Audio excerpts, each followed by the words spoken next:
नमस्कार मित्रांनो, मी काव्या केकेस किचनमध्ये तुमचं मनापासून स्वागत करते। तर टोमॅटोचं सार तर तुम्ही ऐकलंच असेल, पण आज आपण मालवणी पद्धतीने भेंडीचं सार म्हणजे भेंडीची आमटी बनवणार आहोत।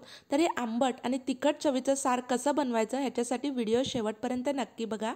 इथे साहित्यामध्ये मी 10 ते 12 भेंडी स्वच्छ धुवून घेतलेली आहेत। इथे मी 7 ते 8 शंकेश्वरी मिरची आणि 1 चमचा धने भिजत ठेवलेले आहेत पाण्यात।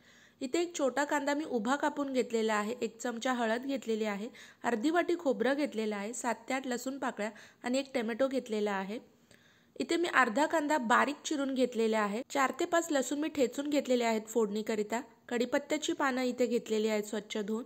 त्याच्यानंतर 4 ते 5 कोकम घेतलेले आहेत, इथे मी चवीनुसार मीठ आणि तेल घेतलेलं आहे। तर चला रेसिपीला सुरुवात करूया। तर इथे सगळ्यात आधी भेंडी कापून घ्यायची आहे। तर मी शेंडीकडचा आणि देठाकडचा भाग कापून घेतलेला आहे आणि अशा पद्धतीने मी भेंडीचे 2 भाग करून घेतलेले आहेत। तुम्हाला अजून छोटी करायची असेल तर तुम्ही करू शकता।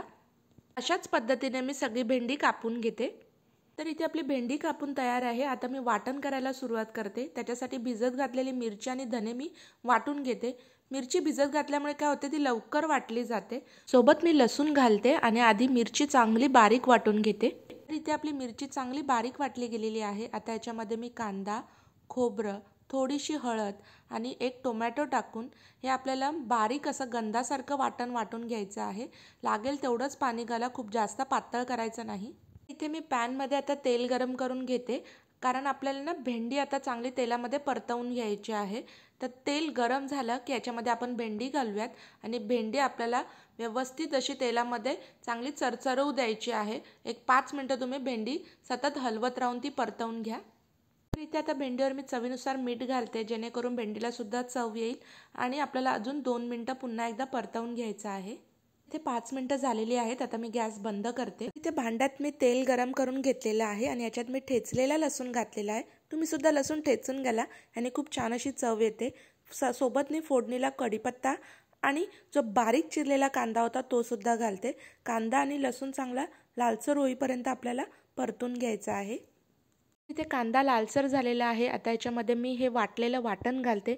वाटण एकदम बारीक वाटून घ्यायचं, जाडसर वाटणामुळे आपल्या साराला किंवा आमटीला चव येत नाही। आता ह्या वाटणाला उकळी येईपर्यंत मी 1-2 मिनिटं चांगलं तेलामध्ये परतवून घेते। तर वाटणामध्ये मी चवीनुसार मीठ घालते आणि लक्षात ठेवा, भेंडी फ्राय करताना सुद्धा आपण मीठ वापरलेलं। आता आपण वाटणाला पुन्हा एकदा उकळी यायला ठेवून देऊया। तर इथे साराला उकळी आलेली आहे। आता याच्यामध्ये मी पाणी घालते। तर मिक्सरच्या भांड्यात मी पाणी घालून ह्याच्यामध्ये घातलेलं आहे। तुम्हाला किती सार पातळ हवं त्याच्यानुसार तुम्ही पाणी घाला। आता आपल्याला साराला चांगली उकळी यायला द्यायची आहे आणि लक्षात ठेवा, भेंडी घातल्यावर सुद्धा सार थोडं घट्ट होतं, त्यामुळे आत्ताच पाणी घाला। तर तुम्ही इथे बघू शकता आपल्या साराला म्हणजेच आमटीला उकळी आलेली आहे। आता याच्यामध्ये मी भेंडी घालते।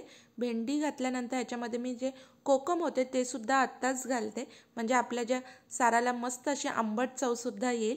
चांगलं आता आपल्याला आपली आमटी म्हणजे सार उकळू द्यायचं आहे। इथे मी भेंडी आता सारासोबत मिक्स करून घेते आणि आपल्याला ह्याला एक 5 ते 10 मिनिटं चांगली उकळी यायला ठेवून द्यायचं आहे। इथे एक 10 मिनिटं झालेली आहेत आणि आपल्या जे भेंडीचं सार म्हणजेच आमटी आहे ती घट्टसर तयार झालेली आहे आणि आपली भेंडीसुद्धा शिजलेली आहे। तर मी आता लगेच गरम गरम भातासोबत आपल्या भेंडीचं सार सर्व करायला सुरुवात करते। इथे मालवणी पद्धतीने भेंडीचे सार म्हणजेच भेंडीची आमटी तयार झालेली आहे। या श्रावणात तुम्ही ही भेंडीचं सार घरी नक्की ट्राय करा। मला खात्री आहे की सगळ्यांना आवडेल आणि आवडल्यास तुमच्या प्रतिक्रिया आम्हाला कमेंटद्वारे नक्की कळवा।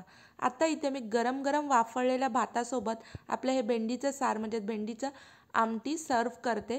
सोबत मी इथे तोंडी लावायला बटाट्याची कापं आणि भेंडीची भजी घेतलेली आहे। जर तुम्हाला भेंडीच्या भजीची रेसिपी हवी असेल तर मला कमेंटमध्ये नक्की सांगा आणि आजची रेसिपी तुम्हाला कशी वाटली मला हे सुद्धा कमेंटद्वारे सांगायला विसरू नका।